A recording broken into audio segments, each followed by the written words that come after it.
Eu tenho uma palavra que vem de Deus para o seu coração. Está aqui no livro de Levítico, no capítulo 6, versículo 8. Se você quiser acompanhar a leitura da palavra de Deus, você vai abrir a sua Bíblia no livro de Levítico, que é o terceiro livro da Bíblia, Gênesis, Êxodo, Levítico, bem aí logo no início. Diz assim: o Senhor disse a Moisés: ordene a Arão e a seus filhos, dizendo: esta é a lei a respeito do holocausto. O holocausto ficará sobre as brasas do altar toda a noite, até pela manhã, e o fogo do altar nunca poderá ser apagado. O sacerdote vestirá sua túnica de linho e os calções de linho sobre a pele nua, e levantará a cinza quando o fogo houver consumido o holocausto sobre o altar, e a colocará ao lado do altar. Depois despirá suas vestes e porá outras roupas, e levará a cinza para fora do arraial a um outro lugar puro. O fogo sempre ficará aceso sobre o altar, não deve ser apagado. O sacerdote acenderá lenha no altar cada manhã, e sobre ele porá em ordem o holocausto, e sobre ele queimará a gordura das ofertas pacíficas, e o fogo queimará continuamente sobre o altar e não se apagará. Eita, glória a Deus! Que texto que traz algumas lições muito importantes. Eu quero meditar nessa semana com você sobre a importância de ser responsável com aquilo que Deus nos diz para fazer. Porque quando nós somos responsáveis, nos tornamos responsáveis, nós estamos mantendo Deus em primeiro lugar. São duas coisas que andam juntas. Se tornar responsável é algo que leva tempo. É Deus nos confiar algo a fazer e a gente fazer isto com muita excelência. A cada dia procurando melhorar, procurando acertar aonde se tem errado. Devemos ser responsáveis. Deus espera isso de nós. Você vê aqui o que ele disse a Moisés. Ele ordenou a Moisés que desse uma missão para Arão, que era o sumo sacerdote, e aos seus filhos. Porque a responsabilidade inclui a família. O projeto de Deus é familiar. Quando uma família está assumindo a responsabilidade que Deus lhe confiou, essa família vai ser uma família feliz. Você quer ser feliz? Esteja no centro da vontade de Deus, fazendo nada mais, nada menos do que aquilo que Ele lhe disse para fazer. Cada pessoa tem uma missão. Cada pessoa nasce nesse mundo com um propósito. Às vezes a gente leva muito tempo para descobrir a missão que Deus tem para a vida da gente. Algumas pessoas vão descobrir mais cedo, outras vão descobrir mais adiante. E como é que a gente vai descobrindo? É quando você vai obedecendo as coisas simples que Deus vai mandando você fazer. Aí Deus usou Moisés para dizer a Arão que a responsabilidade da família dele e dos seus filhos era manter o altar aceso, o fogo do altar aceso. Porque o conceito de altar que a gente tem hoje é um pouco diferente deste aqui de Levítico. O que era o altar nessa época aqui de Levítico? Era o lugar de sacrifício.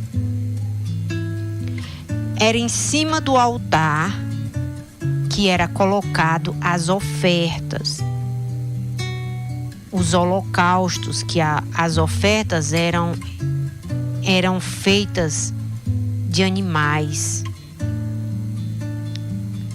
Um animal dava vida, alimentava o fogo. Para o fogo não se apagar, era necessário continuamente uma oferta estar sendo colocada no altar. E essa responsabilidade foi dada aos sacerdotes, Arão e os seus descendentes, que eram os futuros sacerdotes. E ali Deus descreveu como era a roupa que eles deveriam vestir, que não podia deixar o fogo se apagar, eles tinham que ser responsáveis. Aquele fogo, as brasas tinham que passar a noite até pela manhã. Eles não podiam pegar no sono de noite e o fogo se apagar de repente. Eles tinham que se revezar. Enquanto um dormia, o outro acordava e ficava vigiando para o fogo não apagar. Por isso que muitas pessoas não entendem por que acorda de madrugada. Porque vai chegando um nível de fé no meio da caminhada que Deus vai aumentando as responsabilidades. Porque tem coisas que Deus nos pede para fazer que, se a gente não colocar Ele em primeiro lugar, o diabo até nos mata. Porque ele veio para matar, roubar e destruir. E à medida que as responsabilidades vão aumentando, vem os contra-ataques, vem as retaliações. Há um mal que se levanta para tentar lhe parar, lhe intimidar. Ele até sussurra assim na sua mente: se você não quer ter problema, é só você parar de fazer o que você está fazendo. Que aí você vai dormir a noite todinha, não tem? Sua vida vai ficar como mais um no meio da multidão. É só você parar. Que aí essa opressão, essa perturbação, isso aí tudo vai... Nós não vamos mexer contigo não. É só parar. Só que dele não procede uma verdade. Ele é mentiroso desde a fundação do mundo. Ele mentiu até lá no céu, quando ele ainda estava lá, enganando uma terça parte dos anjos, mentindo, prometendo coisas que ele nunca ia ter condição de cumprir, e que fez uma terça parte dos anjos deixar de acreditar em Deus para acreditar na propina dele, no que ele prometeu dar. Porque ele é mentiroso. Porque nunca que uma pessoa que para de fazer o que Deus mandou, ele vai ter paz. Nunca uma pessoa que para de cumprir com a sua responsabilidade vai ser feliz. Pelo contrário.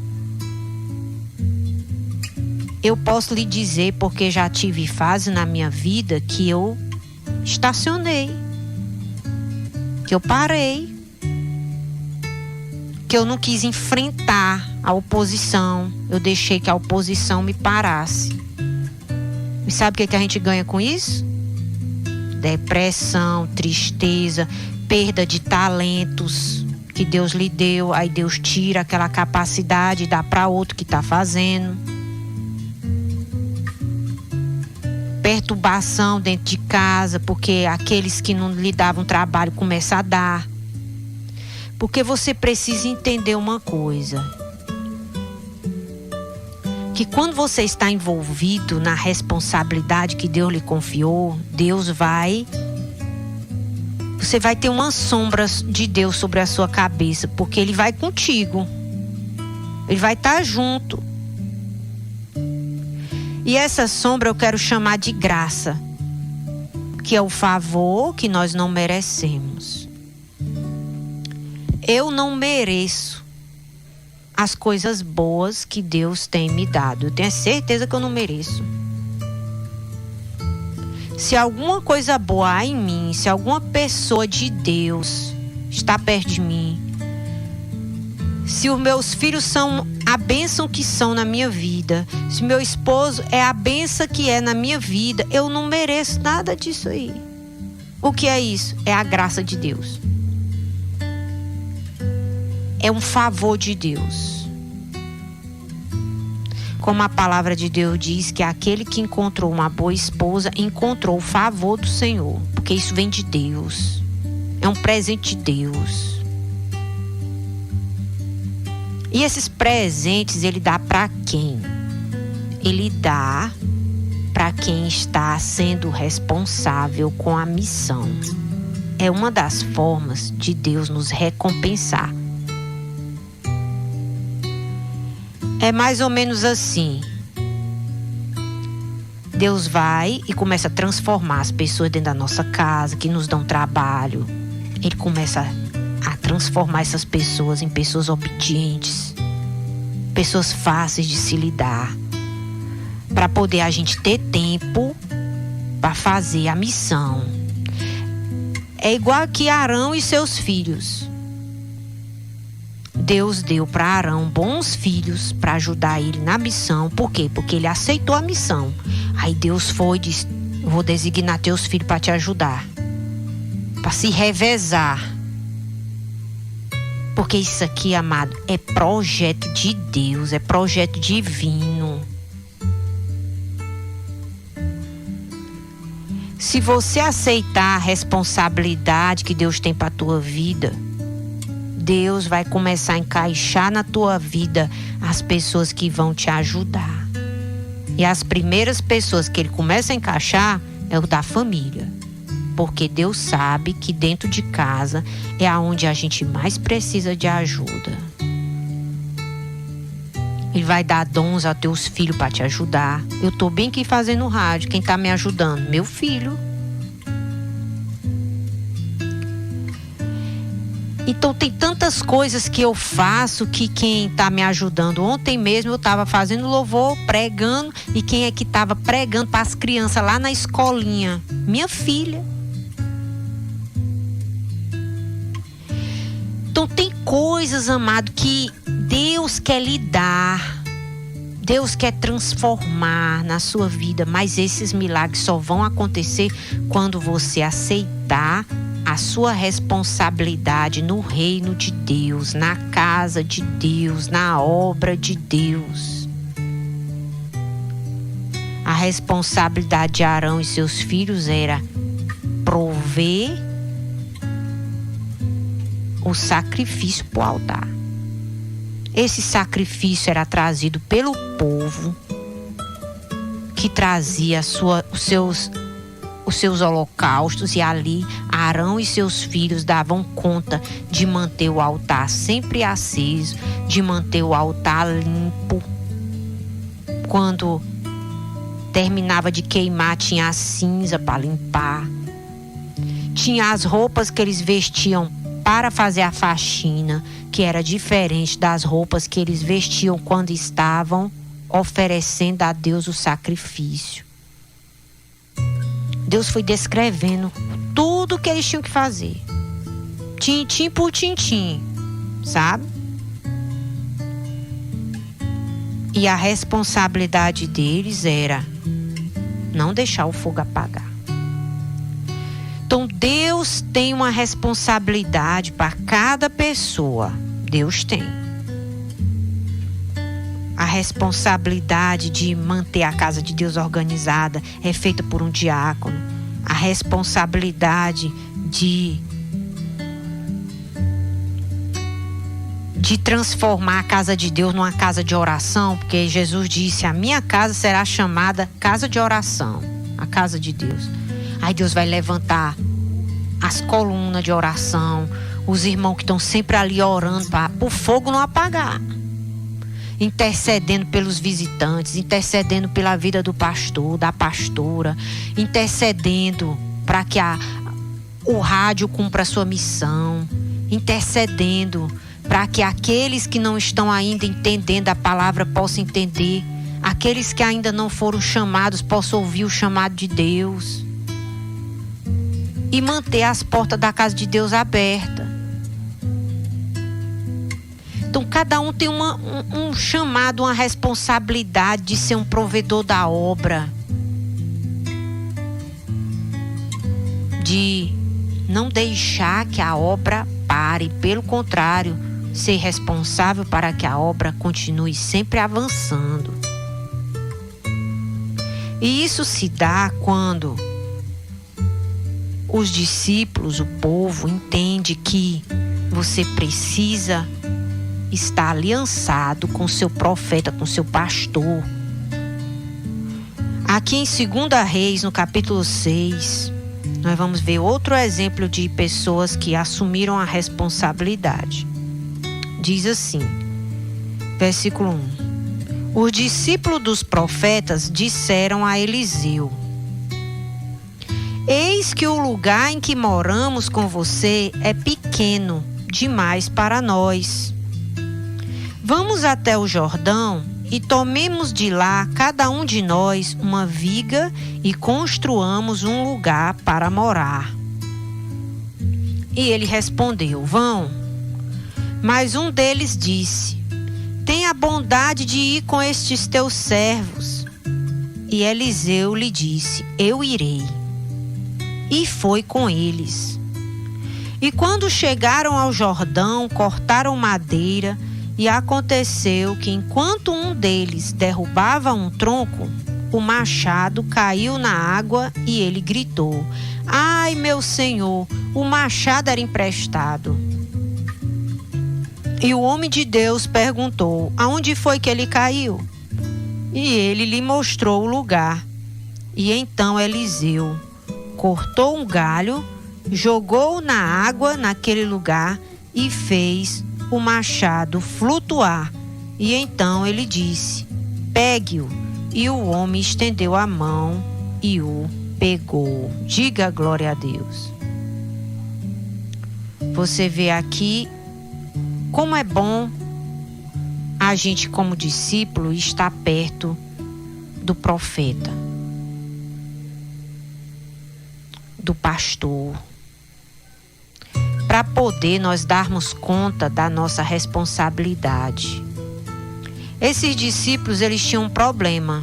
Eliseu tinha uma escola de profetas, um lugar aonde ele discipulava, que representa a igreja.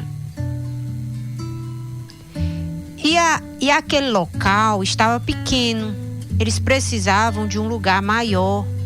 Então, um dos discípulos, um grupo deles, chegaram para ele e disseram: homem de Deus, aqui está ficando pequeno, que não está mais cabendo a gente aqui dentro, está muito apertado. Vamos construir um lugar maior? Vamos. E ali eles fizeram seus planos de ir para uma outra região, para desmatar. Eles não tinham a ferramenta, mas Deus proveu um machado emprestado para eles cumprir a missão. E eles foram. E um deles disse: nós fazemos questão que o homem de Deus, o profeta, o senhor vá com a gente. Nós não vamos só nessa missão, não. Nós queremos ir com o senhor. O senhor vai? Aí ele disse: eu vou com vocês. E Eliseu estava ali observando o que ele estava fazendo. Ele não estava nem capinando. Ele estava intercedendo e olhando a obra dos discípulos. Quando de repente, no cortar de uma árvore, o machado saca do cabo e voa lá e cai dentro da água. E como se tratava de um ferro, afundou.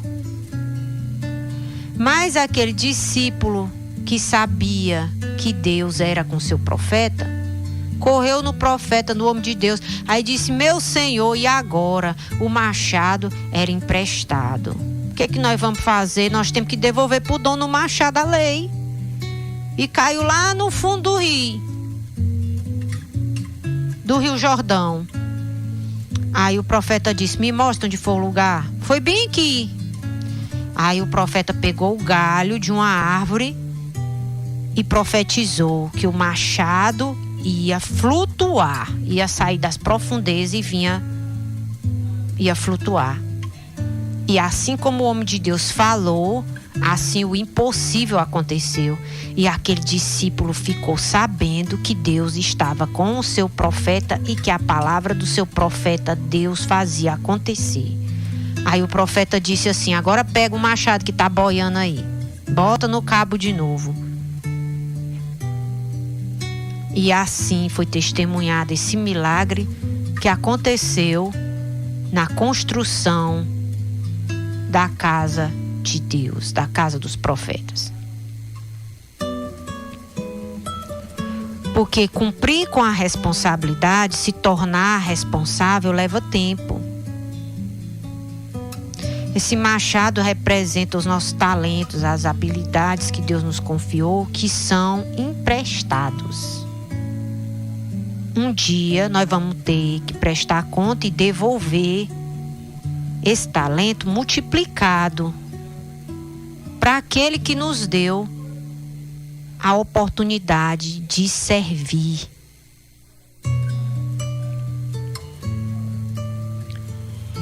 Quando eu penso nisto, fica fácil entender, porque chegar até aqui foi uma longa caminhada. Foram várias fases, foram muitos treinamentos, muitas oportunidades.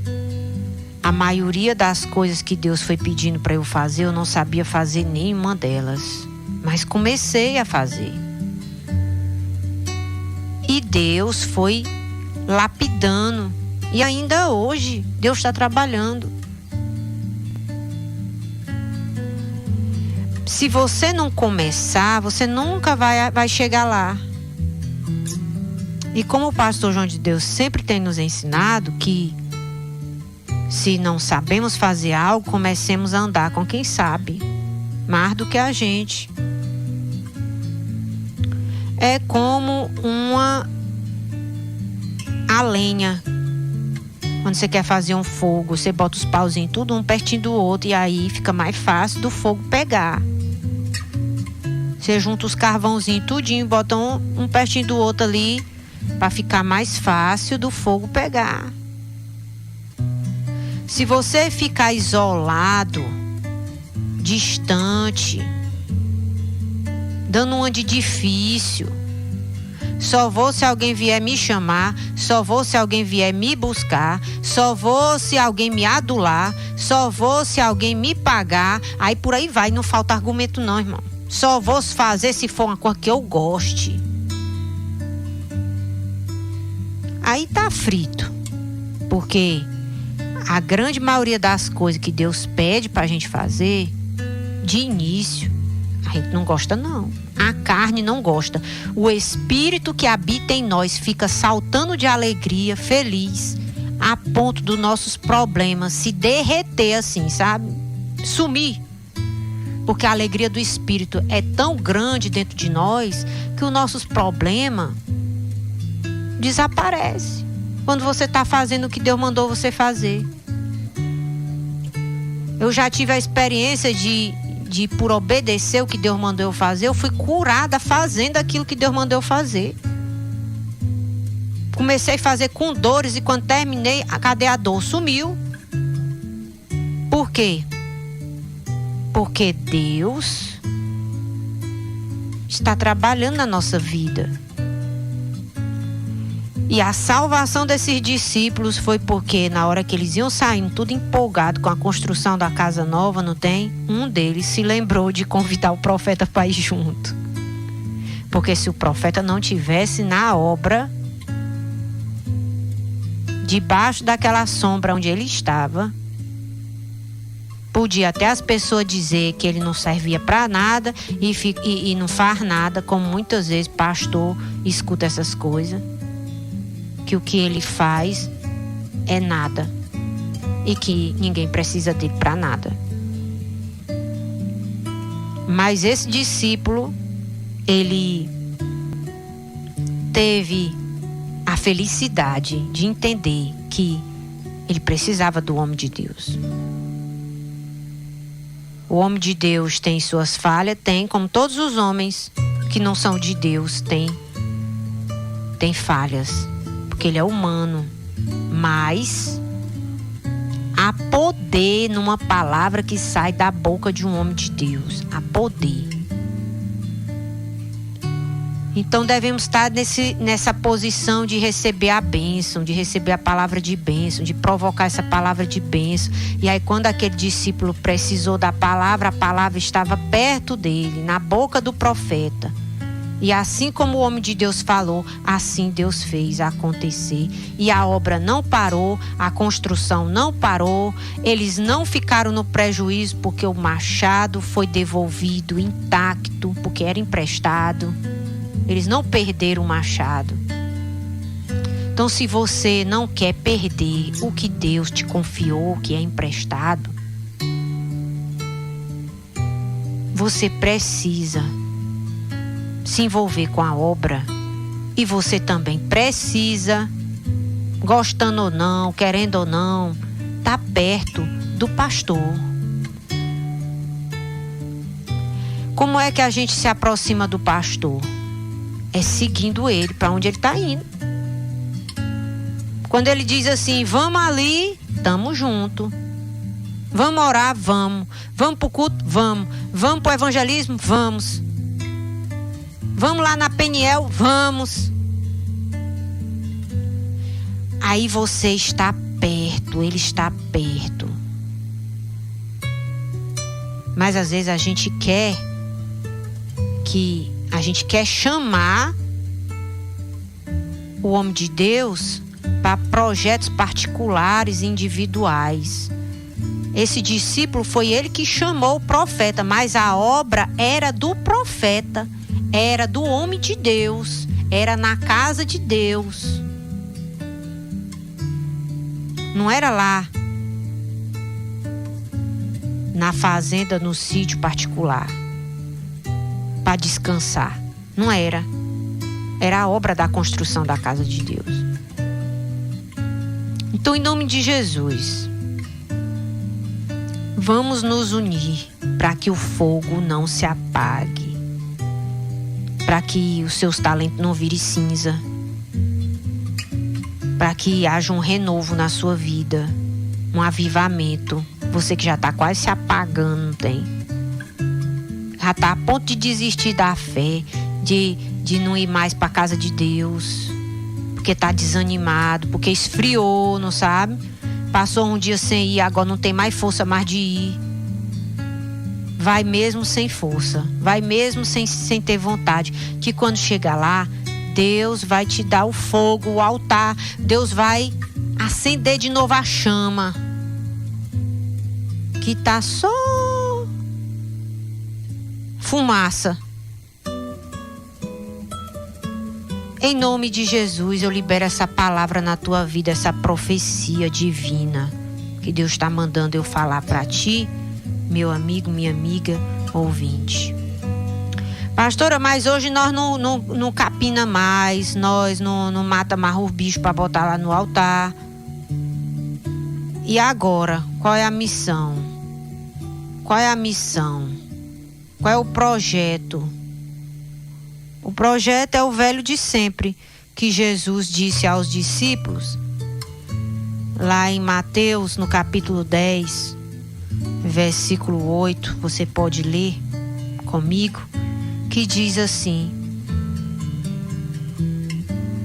o versículo 7, pelo caminho preguem que está próximo o reino dos céus, curem os enfermos, ressuscitem os mortos, purifiquem os leprosos e expulsem os demônios. Vocês receberam de graça e, portanto, devem dar de graça o que vocês receberam. Oh, glória a Deus! Essa é a nossa responsabilidade. Vá lá para o Evangelho de Marcos, no capítulo 16, versículo 15. Essa foi as palavras mais importantes que Jesus disse em vida aqui na terra, porque as últimas palavras de um homem são mais importantes do que as primeiras. Qual foi a primeira palavra que você falou? Mamã, nenê, papá, né? Uis. Aí as palavrinhas que uma pessoa fala, as primeiras, que não são as mais importantes. As mais importantes é as últimas que você diz. Porque dependendo do que você vai dizer, você vai para a eternidade com Deus ou para a eternidade sem Deus, para o sofrimento eterno, que é o inferno, aonde a chama também não apaga, aonde o ranger de dentes. Aí a gente escolhe para qual direção, qual porta, qual caminho que a gente quer ir. E eu quero incentivar você a ser do céu. O que diz aí a palavra de Deus em Marcos 16, 15? E Jesus lhes disse: vão por todo o mundo e preguem o evangelho a toda criatura. Quem crê e for batizado será salvo. Quem, porém, não crê será condenado. E estes sinais acompanharão aqueles que creem. Em meu nome expulsarão os demônios, falarão novas línguas, pegarão em serpentes, e se beberem alguma coisa mortífera, não lhes fará mal. E se impuserem as mãos sobre os enfermos, eles ficarão curados. Diga glória a Deus. Está aqui a missão. Vamos ser responsáveis com a missão. Tchau, tchau.